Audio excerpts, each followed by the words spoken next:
அல்லேலூயா. பல வருஷத்துக்கு பின்பாக நாங்கள் போய் பார்த்தோம்னா எங்கள் வாழ்க்கையில் கிரகிக்க முடியாத செய்திருக்கிறார். அல்லேலூயா. ஏன்னா இந்த இடத்துல இங்கே நிற்பதற்கு தகுதி இல்லாதவர்களாய் வந்தவங்களை இன்றைக்கி ஆண்டவருடைய ஊழியத்தை செய்ய ஆண்டவர் கிருபை செய்தார். அல்லேலூயா. கர்மர்களை கொடுத்த நேரத்துக்குள்ளே ஆண்டவருடைய வார்த்தை உங்களுக்கு சொல்ல பாருங்கள். இந்த இடத்துல அடியனுக்கு கர்த்தர் உதவி செய்வாராக. போன வருஷம் இந்த பரிசுத்த பர்வதத்தில் இதோ நான் இருக்கிறேன். கர்த்தருக்கு ஸ்தோத்திரம். ஆண்டவர் யாருக்கு அப்படி சொன்னார் அப்படின்னா, கட்டுகளை, உபவாசம் என்பது அநேகருடைய கட்டுகளை அறுத்து சிறுமையானவர்களை விடுவிக்கிற இடத்துல நான் இருக்கிறேன் என்று இந்த பரிசுத்த பர்வதத்தில் அந்த வார்த்தையை கர்த்தர் கொடுக்க கிருபை. எனக்கு அருமையானவர்களே பாருங்கள், நமக்கு தலைமை சபைக்கு கொடுக்கப்பட்ட அந்த வாக்குத்தத்தத்தின்படி அபிஷேகம் நம்மை ரெட்டிப்பாக்கும். அல்லேலூயா. சத்தமாக சொல்லுவோமே அல்லேலூயா.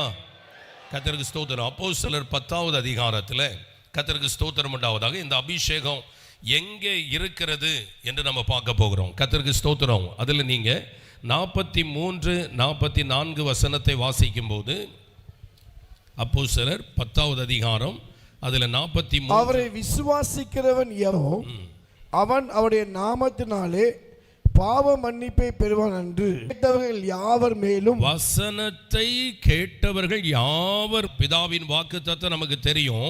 மாம்சமான யாவர் மேலும் என் ஆவியை ஊற்றுவேன். இந்த பரிசுத்த ஆவியின் அபிஷேகம் எங்கே அப்படின்னு கேட்டீங்கன்னா, வார்த்தையை பேசிக்கொண்டே இருந்த இடத்தில் பாருங்க, வசனத்தை கேட்ட யாவர் மேலையும் ஆவியானவர் இறங்கினார். அல்லேலூயா. என் அன்பு தேவனுடைய நல்ல கவனிங்க. இந்த பரிசுத்த பர்வதம் கர்த்தருடைய வார்த்தையை பேசுகிற இடம். அல்லேலூயா. எத்தனை பேர் அதை விசுவாசிக்கிறீங்க? ஒவ்வொரு இடம் இருக்கு. நீங்க பார்த்தீங்கன்னா இந்த உலகத்தில் ஒவ்வொரு இடத்துக்கும் போகிறாங்க, அதுக்கு ஒரு நோக்கம் இருக்கு. ஆனால் இந்த பரிசுத்த பர்வதத்துக்குள்ள நம்ம காலை வைக்கிறோம்னா, இங்கே கர்த்தருடைய வார்த்தை போதிக்கிற இடம் என்று தான் நம்ம காலை வைக்கிறோம். ஆமென். அப்போ வார்த்தை போதிக்கிற இடத்துல பரிசுத்தாவின் அபிஷேகம் இருக்குது. எத்தனை பேர் விசுவாசிக்கிறீங்க? கரங்களை கொட்டி நாம் தேவனுக்கு மகிமை செலுத்துவோம். ஹல்லேலூயா. ரெண்டாவது, இது கொர்நேலியுடைய வீடு. இந்த கொர்நேலியு தேவனுக்கு பயந்த ஒரு தேவ மனுஷன். அதே போல இந்த நாட்களில் பாருங்க, ஆசீர்வாத ஐயாவை நமக்கு அப்படி கொடுத்திருக்கிறார். அல்லேலூயா. ஜெபிக்கிற ஒரு தேவ மனுஷன். ஜெபிக்கிற இடத்துல பாருங்க, இந்த வார்த்தை வந்து சேர்ந்தது. அங்கே கூடியிருந்த எல்லார் மேலும் பரிசுத்த ஆவியின் அபிஷேகத்தை கர்த்தர் கொடுத்தார். இன்றைக்கு ஜெபிக்கிற பாருங்க, கர்த்தரால் அப்படிப்பட்ட ஒரு அழைப்பை பெற்ற அப்போஸ்தலர் ஆசீர்வாத ஐயா இருக்கிற இடத்துல நம்மளை கொண்டு வந்து இந்த ஜெப வீட்டுக்குள்ள நம்மளை எல்லாம் கூட்டி சேர்த்து வார்த்தையை போதிக்க வைத்து நம்மளை கர்த்தர் அபிஷேகம் பண்ணி கொண்டிருக்கிறார். நம்ம ஒவ்வொருவரையும் அபிஷேகம் பண்ணி கொண்டிருக்கிறார். கேட்கிறவர்கள் மேல அந்த அபிஷேகம் இறங்கும். ஹல்லேலூயா. இங்க கேட்டீங்க, முதல் நாளிலிருந்தே நிரம்பி வழிகிற ஒரு அபிஷேகத்தின் அக்கினி இந்த இடத்துல அசைவாடி உங்கள் மேல் இறங்கி கொண்டிருக்கிறது. அல்லேலூயா. எனவே நீங்க எதுக்கு ஒப்பு கொடுக்கணும்னா, வார்த்தைக்கு உங்க செவியை ஒப்பு கொடுக்கணும். ஆமென். அல்லேலூயா. எதுக்கு ஒப்பு கொடுக்கணும்? வார்த்தையில் அபிஷேகம் இருக்கிறது. அல்லேலூயா. நீங்க பாருங்க, கர்த்தருக்கு ஸ்தோத்திரம். 22வது வசனத்துல அங்கே பேதுருவை அழைத்தது எதற்காக?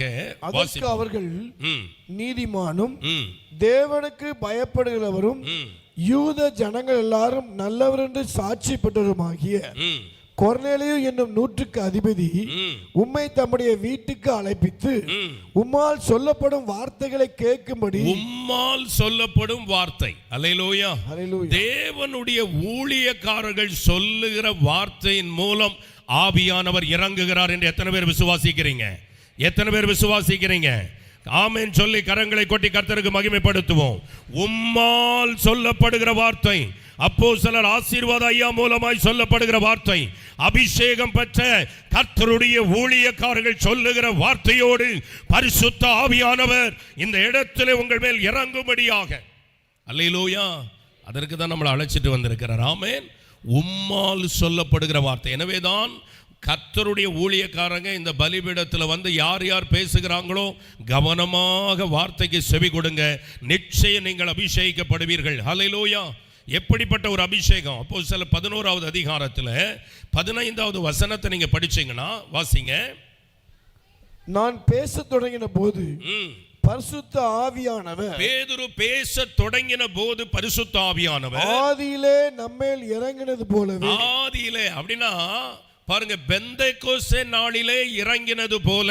அப்போஸ்தலர் 2வது அதிகாரம் அதுல 1 - 4 வரை நீங்க படிச்சீங்கன்னா அங்கதான் ஆதியில பெந்தெக்கோஸ்தே நாளில இறங்கினது போல அவர்கள் மேலும் இறங்கினார். பாருங்க, அதே போல இந்த கொர்நேலியு வீட்டுல கூடி இருந்தவர்கள் மேல் கர்த்தர் என்ன செய்தாராம்? இறங்கினார். இன்றைக்கு நம்ம மேலே அதே போல இறங்குவார். ஆதி நாட்களில இறங்கினது போல ஆவியானவர் இறங்குவார். அல்லேலூயா, கர்த்தருக்கு ஸ்தோத்திரம் உண்டாவதாக.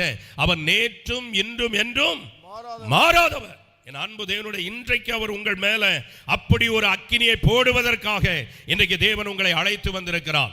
ஆதியிலே என்று சொல்லும் போது அந்த அப்போஸ்தலர் 2வது அதிகாரத்துக்கு நீங்க வாங்க, அதுல 1 இருந்து வாசிக்கலாம் வேகமாய். கர்த்தருக்கு ஸ்தோத்திரம். இன்னும் நாள் வந்தபோது அவர்கள் எல்லாரும் ஒருமனப்பட்டு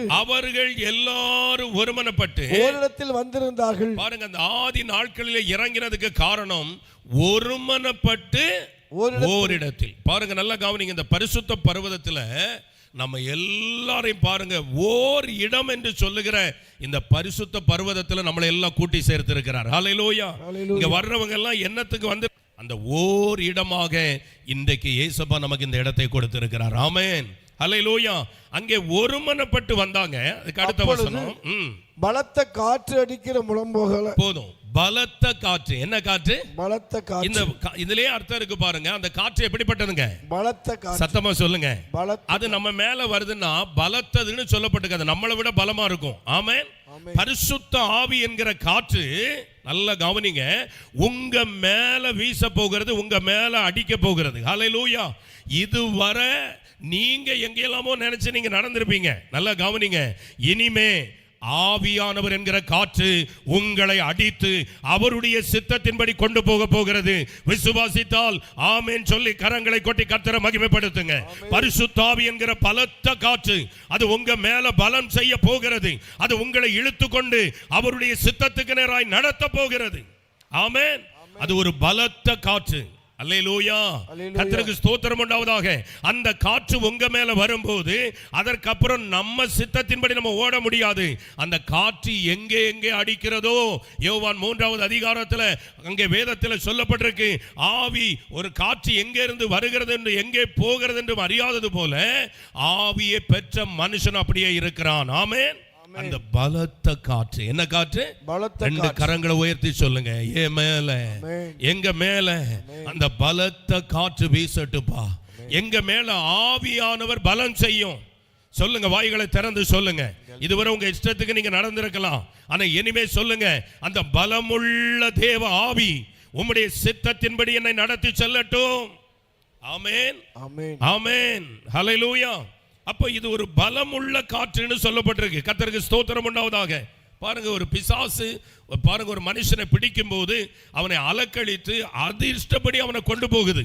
அல்லேலூயா. ஆனா இங்கே சொல்லப்படுகிறது தேவனுடைய ஆவி. ஆமென். பலத்த காற்று அந்த வீட்டின் மேல முழக்கம் போல வானத்திலிருந்து சடிதியா. அடுத்து இது எங்க இருந்து வருது? வானத்தில் இருந்து. ஹல்லேலூயா.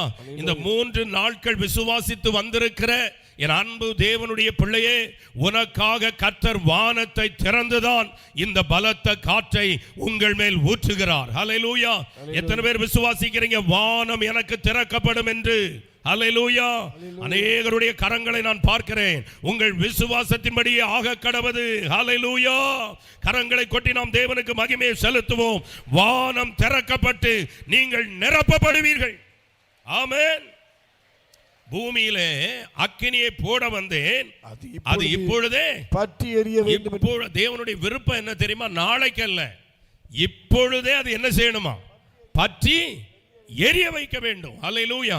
பாருங்க, அன்றைக்கு கொர்நேலியு வீட்டில் போட்டாரு, பெந்தெக்கோஸ்தே நாள்ல போட்டாரு, இன்றைக்கு பரிசுத்த பர்வதத்தில் அதை செய்து கொண்டிருக்கிறார். ஆமென். பாருங்க, கர்த்தருக்கு ஸ்தோத்திரம் உண்டாவதாக. எனக்கு அருமையானவர்களே, இந்த சங்கீதம் 91 நீங்க படிச்சீங்கன்னா உன்னதமானுடைய மறைவை பற்றி சொல்லப்பட்டிருக்கு. அல்லேலூயா.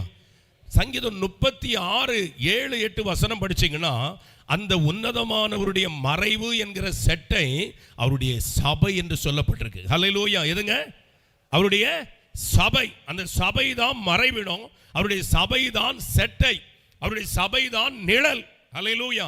அந்த செட்டைக்குள்ள வரும்போது ரூத் 2:12 சொல்லுகிறது, கர்த்தருக்கு ஸ்தோத்திரம், நிறைவான பலன் உண்டா. என்ன பலன்? சத்தமா சொல்லுங்க, என்ன பலன்? நிறைவான பலன். இந்த செட்டை உன்னதமான மறைவினா என்ன தெரியுமா? கர்த்தருக்கு ஸ்தோத்திரம். ஏசாயாவில் 2வது அதிகாரத்தில் நீங்க படிச்சு பாருங்க, 3வது வசனம் சொல்லுகிறது, சியோனில் இருந்து அவருடைய வசனம் வெளிப்படும், அவருடைய வேதம் வெளிப்படும். ஹல்லேலூயா. எருசலேமில் இருந்து அவருடைய வசனம் வெளிப்படும் என்று. இங்கே வேதமும் பாருங்க, கர்த்தர் வசனமும் வெளிப்படுகிறது எதுவோ அதுதான் உன்னதமானுடைய சியோன், அதுதான் அவனுடைய செட்டை. அல்லேலூயா. எனவே இந்த மறைவிடத்துக்குள்ள 3 நாளும் அடக்கமா உங்களை ஒப்பு கொடுங்க, தெய்வ பயத்தோடு ஒப்பு கொடுங்க, பக்திக்கு ஒப்பு கொடுங்க. அல்லேலூயா. இந்த மறைவிடத்தில் வந்திருக்கிற நீங்கள் அவருடைய ஆவியினால நீங்க நிரப்பப்படுவீங்க, நிறைவான பலனை பெற்றுக் கொள்வீங்க. விசுவாசித்து கரங்களை கொட்டி நாம் கர்த்தரை மகிமைப்படுத்துவோம். எனக்கு அருமையானவர்களே, வேதத்தில் கர்த்தருக்கு ஸ்தோத்திரம். பிலிப்பியர் 2வது அதிகாரத்தில் 14வது வசனத்தில் அப்போஸ்தலனாகிய பவுல் சொல்லுகிறார், நாங்க ஓடினது வீணாய் போக கூடாதுன்னா, நான் வீணாக ஓடினதும் வீணாக பிரயாசப்பட்டதும் என்கிற மகிழ்ச்சி கிறிஸ்துவின் நாளில் எனக்கு உண்டாயிருப்பதற்கு ஜீவ வசனத்தை பிடித்துக்கொண்டு. என்னத்தை பிடித்துக்கொள்ளணும் சொல்லுங்க? ஜீவ வசனம். சத்தமா சொல்லுங்க, ஜீவ வசனம். இப்ப நீங்க 2 கரங்களை உயர்த்தி சொல்லுங்க, பலிபீடம் அல்லது இந்த பரிசுத்த பர்வதத்திலிருந்து வருகிற வார்த்தையை நான் விழுந்து போக விட்டுறக்கூடாது. அல்லேலூயா. எல்லாரும் சொல்லுங்க, எல்லாரும் வாய்களை திறந்து சொல்லுங்க, ஏசப்பா இங்கு இருந்து அனுப்பப்படுகிற வார்த்தையை நான் பிடித்து கொள்ள வேண்டும், பிடித்து கொள்ள வேண்டும். வாயை திறந்து சொல்லுங்க. வாலிப தம்பிகள் சொல்லுங்க, கர்த்தருக்கு சோதர சிறு பிள்ளைங்க சொல்லுங்க, தாய் தகப்பன்மார் சொல்லுங்க, வார்த்தையை நான் இழந்து போயிடக்கூடாது, வார்த்தையை நான் பிடித்து கொள்ளுவேன். இது வார்த்தையை போதிக்கிற இடம். ஆமென். லூக்கா 8வது அதிகாரத்தில் பாருங்க, லௌகீக கவலையினால பிசாசு பாருங்க இருதயத்தில் விதைக்கப்பட்ட வார்த்தையை பறித்து கொண்டானா அவர்கள் பலனற்று போயிட்டாங்களாம். என்னற்று போயிட்டாங்க? யாருக்குள்ள வார்த்தை இருக்குதோ அந்த வார்த்தை பாருங்க 30, 60, 100 என்ன கொடுக்கும்? சத்தமா சொல்லுங்க, வார்த்தை உங்க இருதயத்தில் இருந்தா போதுங்க. இந்த வசனத்தை மட்டும் நீங்க இழந்துடக்கூடாது. இவ்வளவு தூரம் நீங்க வந்திருக்கிறீங்க. சங்கீதம் 138:2 சொல்லுகிறது, வார்த்தையை சகல பிரஸ்தாபத்தை பார்க்கிலும் அவர் மகிமைப்படுத்துவார். உங்க சின்ன இருதயத்துக்குள்ள என்ன இருக்கணும்? சத்தமா சொல்லுங்க. ஒரு 2-3 வசனத்தை கூட கொஞ்சம் வேகமாய் வாசிப்போம். உபாகமம் 32வது அதிகாரத்தில் 46, 47 வசனத்தை நம்ம வாசிக்கலாம். உபாகமம் 32, 46, 47. அவர்களை நோக்கி, இந்த நியாயப்பிரமாண வார்த்தைகளின்படி எல்லாம் உங்கள் பிள்ளைகள் செய்யும்படி கவனமாயிருக்க நீங்கள் அவர்களுக்கு கற்பிக்கும்படி நான் என்று உங்களுக்கு சாட்சியாய் ஒப்புவிக்கிற வார்த்தைகளை எல்லாம் உங்கள் மனதிலே வையுங்கள். எங்க வைக்கணும்? மனதிலே. சத்தமா சொல்லுங்க, எங்க வைக்கணும்? வார்த்தையை மனதிலே வையுங்கள். உங்கள் மனதிலே வையுங்கள். இது உங்களுக்கு வியர்த்தமான காரியம் அல்லவே, இது உங்கள் ஜீவனாய் இருக்கிறது. இது உங்கள் ஜீவனாய் இருக்கிறது. எது உங்களுக்கு ஜீவன்? வார்த்தை. சத்தமா சொல்லுங்க. இந்த பைபிள்ல இருக்கிறது நல்லது நம்ம படிக்கிறதுக்காக. ஆனா இது எப்போ உங்களுக்கு ஜீவனாய் மாறுது? எங்க வைக்கணும்? சத்தமா சொல்லுங்க, மனதிலே வைக்கணும். ஹல்லேலூயா. பலிபீடத்திலிருந்து வருகிற வார்த்தை உங்கள் மனதிலே இருந்தா, இயேசு கிறிஸ்து ஒரு சீஷர்களிடத்துல வார்த்தையை விளக்கி காண்பித்த போது எங்க அக்கினி விழுந்தது தெரியுமா? இருதயத்திலே கொழுந்து விட்டு எரிந்தது.